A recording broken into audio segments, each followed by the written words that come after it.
Hi there, Phil. Not just shiny and sparkly, also slimy and oily. We're talking about commodities across the board, from gold to copper to oil. And for that, I'm joined by John Allison, the founder and CEO of asset management firm Unio Capital. John, good to see you. Thanks for joining us. Thank you, Michelle. John, it has been brutal for commodities. They're set for their biggest monthly loss since 2011. Gold is at a 5-year low. Oil is falling into a bear market. Gold down 6.5% for the month. Light crude oil down 20% for the month. Copper down 10% for the month. Why has this month been so bad for commodities? Well, it's a good question. I think it's actually related to China in a couple of ways. I think, first of all, Michelle, China is perceived to be, and I think actually is, slowing its growth. It's making a transition. I think we've said this in previous times in your show, and that slowing growth itself is a factor impinging on commodity prices. But secondly, and very importantly, the Shanghai market has been down, and it is both a symptom and a bellwether of confidence in commodities and confidence in Chinese growth. And if you actually look at a chart of the Shanghai market and you look at a chart of all commodities, iron ore, copper, oil, you name it, they're all down in tandem with Shanghai. So I think there's actually both a fundamental connection between China and a stock market indirect connection with China that has made this month a particularly difficult month for commodities. John, can we blame it all on China? You saying that the commodities market is basically underpinned by Chinese demand at this stage?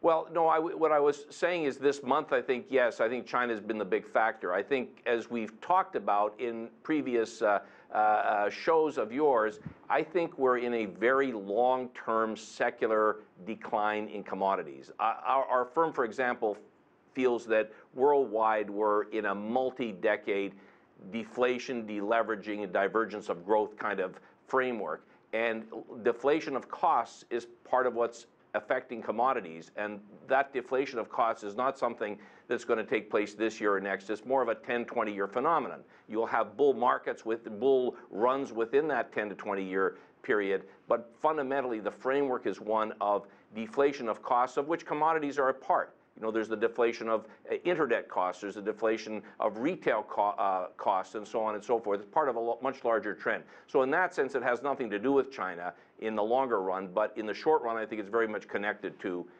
China and particularly the Shanghai market. John, let's focus a little bit on oil. Exxon posting the lowest profit in 6 years. Chevron had the worst quarterly profit in nearly 13 years. What does this mean for the big oil giants that we've had such a slump in oil prices? Well, it's a very good question. I think, again, connecting it to the big picture, I think the big oil giants and many people in the oil business are beginning to confront the reality that this is probably a long-term secular problem. It's a secular problem in terms of demand, which is slowing, and I think China is one aspect of demand, but I think emerging markets are another aspect of demand. It's a secular increase in supply. There's not just the shale revolution, but there's lots of offshore supply coming on stream, and there's a technological revolution that's making fossil fuels used more efficiently. Even a gas car is much more efficient than it used to be. And then there are, of course, alternatives to fossil fuels, ways of now storing solar energy and so on and so forth. So I think it's all part and parcel of a long-term secular trend, of which now the symptoms of Exxon and Shell and so on, and Chevron and so on, are really the manifestations. But it's been building. So, John, what is the reality of oil prices? What is the long-term projection? OPEC's carrying on pumping.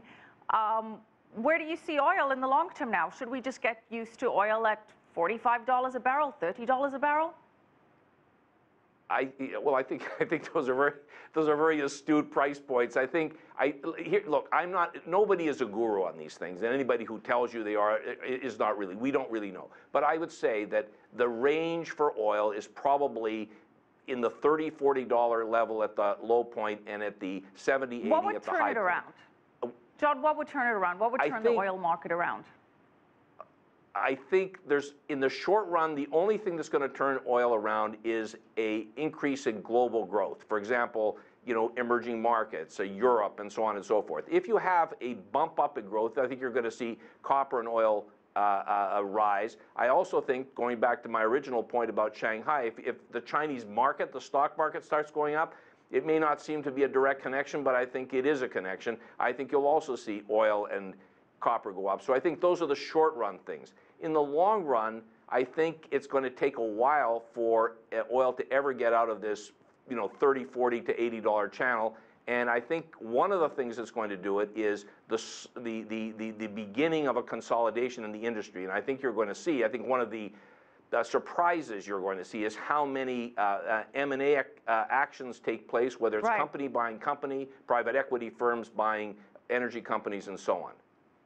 M&A in the oil industry sector, that is on the horizon. And let's focus on gold. It fell below 1,100, its lowest level in 5 years.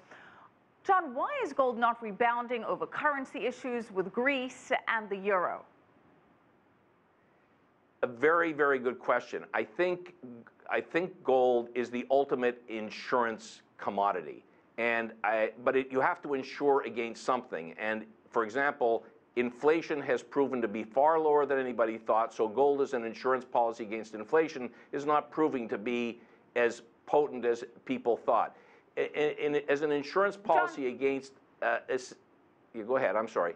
Some are saying that the era of gold as a safe haven, as an insurance policy is over, that it's an outdated notion, it's meaningless, especially with the prospect of other potential global reserve currencies, that this notion that gold will hold value eternally is just an outdated one. What do you say to that? I don't agree with that. I don't think there's ever a time when you can sort of say a black and white thing like that. I think gold will always be a part of a global commodity portfolio. I said on your show probably a couple of years ago that I thought it was going to come down to this level and below, you know, more in the $800, $900 level. And I think there's a point at which gold becomes an attractive, long-run insurance policy, and I think we're getting closer to it. So I wouldn't take any kind of doctrinaire view on that. John, we're also seeing copper prices plummet to a 6-year low. As we said, gold is down, oil is down. If I'm not invested in these commodities, why do I care? What signal is this sending to the average person, the average consumer about the economy? Why should I be concerned about this decline in commodities?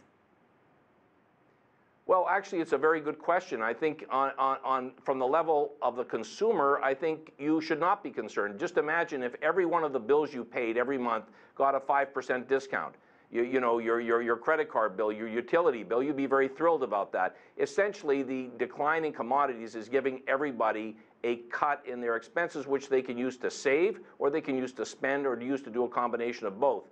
The only people who are hurting, and they're hurting for sure, are the producers of these things, oil companies, copper companies, and so on. So actually, I think from the broad consumer perspective, it's a very good thing.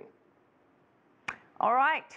Thank you, as always, John Allison, founder and CEO of asset management firm Unio Capital.